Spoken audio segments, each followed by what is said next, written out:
Assalamualaikum warahmatullahi wabarakatuh. Bertemu kita kembali ya. Kita sebenarnya baru lepas makan ya, lepas makan tengah hari ya. Ini hari lauk ikan tongkol dengan ulam daun mengkudu daun pucuk mengkudu dengan temu temu. Temu tu macam apa tu, halia lah lebih kurang lah. Yang tahu-tahulah kan, yang kenal. Jadi sebenarnya kita nak cerita mengenai pendek je mengenai kewujudan pelangi ya, pelangi.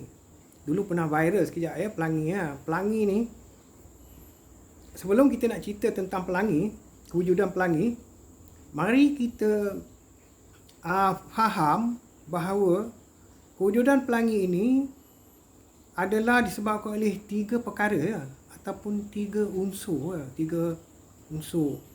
tiga perkara, iaitu perkara yang pertama matahari, tiga unsur ya. Kemudian yang kedua awan, dan yang ketiga mata. Kan? Matahari lah mulakan dulu.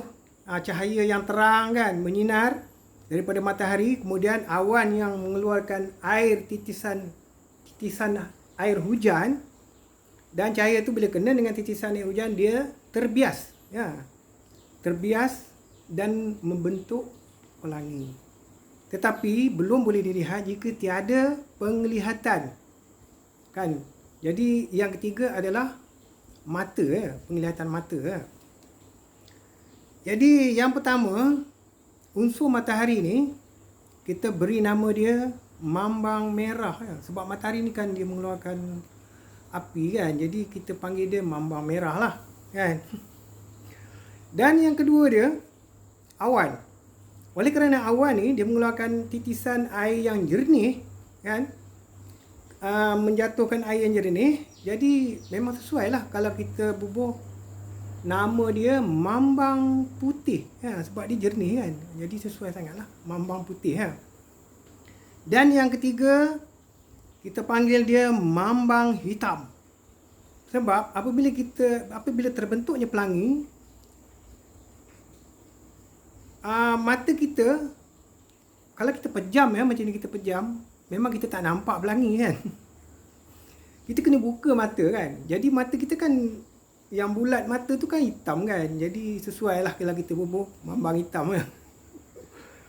Jadi ini hanya cerita seronok-seronok ya. Jadi itulah tiga unsur yang membuatkan pelangi itu wujud ya, daripada cahaya matahari, kemudian terkena titisan hujan daripada awan, dan terbias, dan penglihatan daripada mata ya, daripada oleh mata lah, mata tak kisahlah mata seseorang ke mata makhluk ke kan. Jadi bila dia melihat, maka wujudlah pelangi ya. Kemudian pelangi ni pula dia ada 7 warna ya, 7 warna ya. Warna dia kita tak ingat kita ada tulis sini ya, nanti kita baca ya. Dia ada 7 warna ya. Warna yang pertama merah ataupun red dalam bahasa Inggeris lah kan. Kemudian jingga ataupun orange ya. Dan yang ketiga kuning ataupun yellow. Dan yang keempat hijau ataupun green. Yang kelima pula biru atau blue. Dan yang keenam indigo ataupun biru gelap kot, dark blue lah. Dan yang ketujuh warna ungu ataupun purple. Jadi ketujuh-tujuh warna ni ada di dalam bentuk pelangi tu ya, ketujuh-tujuh warna tadi kan. Jadi ketujuh-tujuh warna ni pula ketujuh-tujuh warna ni sebenarnya bagi kita lah dia melambangkan pahit getir lah. Macam dalam filem lah kan, kita falsafah kan senang kan. Beraneka warna, pahit getir, menyelubungi kalbu di alam maya yang serba indah ini. Falsafah kan? Jadi maksud kita, pelangi yang 7 warna ni melambangkan pahit getir manusia yang hidup di dunia ni, berbagai-bagai warna, beraneka warna lah. Jadi seperti juga macam bendera Malaysia kan. Bendera Malaysia kan ada berapa warna kat situ, ada merah, kuning, biru, putih, kan masing-masing ada maksud tersendiri. Jadi samalah juga dengan pelangi itu kan. Jadi itu versi kita lah kan.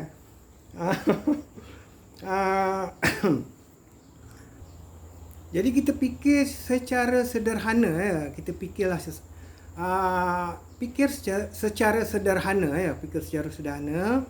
Jadi tidak terlalu mendalam, tidak terlalu cetek ya. Jadi kita fikir secara sederhana ya, itu lebih baguslah, lebih baik ya untuk minda kita ya.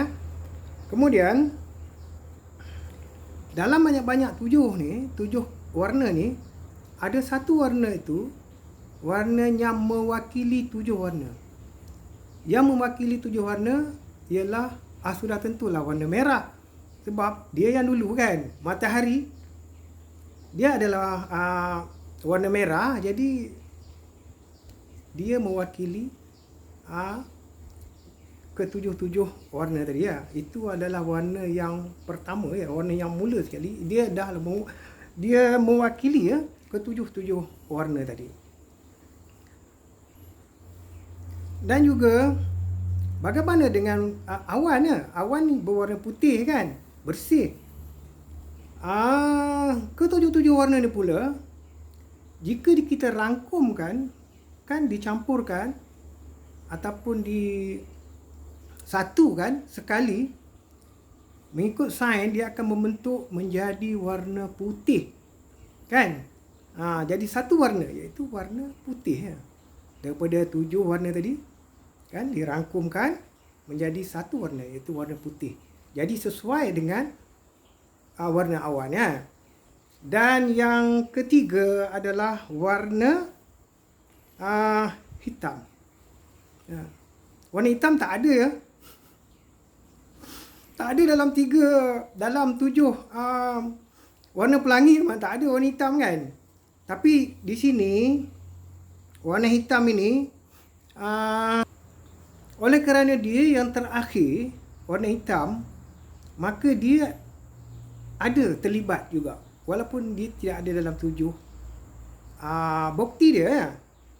Bukti dia mata hitam ni, jika kita tutup, kita tidak akan nampak apa ya. Kita akan nampak gelap. Itulah dia katakan hitam.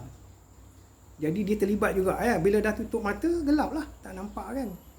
Jadi kita namakan dia mambang hitam tadilah kan. Mata hitam kita tu jadi berfungsi ya. Dia terlibat. Maksudnya dia terlibat juga. Kalau tak ada mata hitam, dia tak boleh nampak pelangi kan. Kalau tutup macam ni, bukan kata kita nak kenal pelangi kan, warna 7 pelangi pun kita tak kenal kan.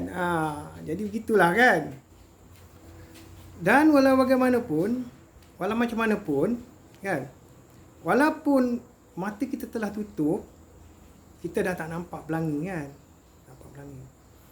tapi ada orang dia boleh melihat dengan mata hati ataupun masih di minda dia ya, masih ada di minda dia ya. Walaupun dia pejam, walaupun dia tak nampak, tetapi di minda dia masih melakar pelangi itu masih terbayang ya, masih terbayang. Pelangi itu masih seolah-olah tergambar lagi ya, walaupun di pejam mata kan. Itu kita panggil penglihatan mata hati ya, penglihatan mata hati. Dan itu sebenarnya adalah bayangan kenangan ya, bayangan kenangan inilah yang membuatkan kita kenal walaupun mata kita tertutup, tapi kita masih kenal ya warna 7 pelangi kan. Pelangi itu kita kenal, jadi kita masih ingat lagi 7 pelangi, iaitu warna merah, warna apa tu, oren, warna kuning, hijau, biru kan, jingga kan. Kita masih kenal walaupun mata kita tertutup. Kan? Jadi bermakna pelangi tu masih nampak walaupun tutup mata jadi kita namakan apa, kita panggil dia, itu yang dikatakan bayangan kenangan bayangan kenangan. Bayang kenangan ni lah berfungsi sebagai perantaraan walaupun dah tak nampak kan. Dan juga bayangan kenangan ni ada nama dia nama tersendiri dia. Bayangan kenangan tu. Jadi bayangan kenangan ni lah yang kita panggil double rainbow, double rainbow ataupun pelangi berkembar. Kan dulu dia orang kan lalu viral kan. Pelangi ni apa maksud pelangi ni berkembar lah apa kan. Tapi kita pun tak tahu sebenarnya. Tapi ini kita mengikut sains lebih kepada sains itu terpulang lah kan. Jadi pelangi berkembar tu benarnya itulah nama daripada bayangan kenangan Nama dia adalah pelangi berkembar. Itu yang kita tengok pelangi tu ada kembar kan. Sebenarnya yang kembar tu adalah bayangan kenangan. Walaupun pelangi tu tak ada, tapi kita masih lagi menyimpan memori dia kan. Sebab kenangan ni kalau kita fikir secara sederhana, kita mengingatinya secara tersusun, jadi kenangan ni boleh menajamkan fikiran memperelokkan pemikiran pemikiran bagi kita ada lebih pemikiran lebih lebih terbuka lebih terbuka, lebih tajam lah, lebih kurang macam tu lah kan.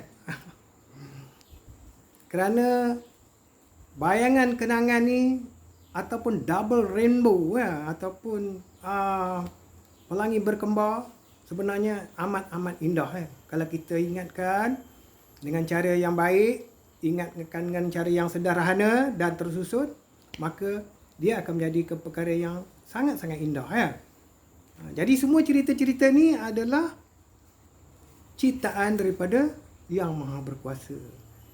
Kita cuma hanya boleh memfaktakannya saja kan. Selebih tu itu Allah Ta'ala saja yang mengetahui Jadi itu ajalah cerita kita untuk kali ni Semoga anda semua puas hati janji happy Jangan fikir apa-apa kan. Jadi kita fikir sederhana je. Fikir yang baik-baik dan yang tersusun Itu saja. Okey, jumpa lagi Assalamualaikum warahmatullahi wabarakatuh.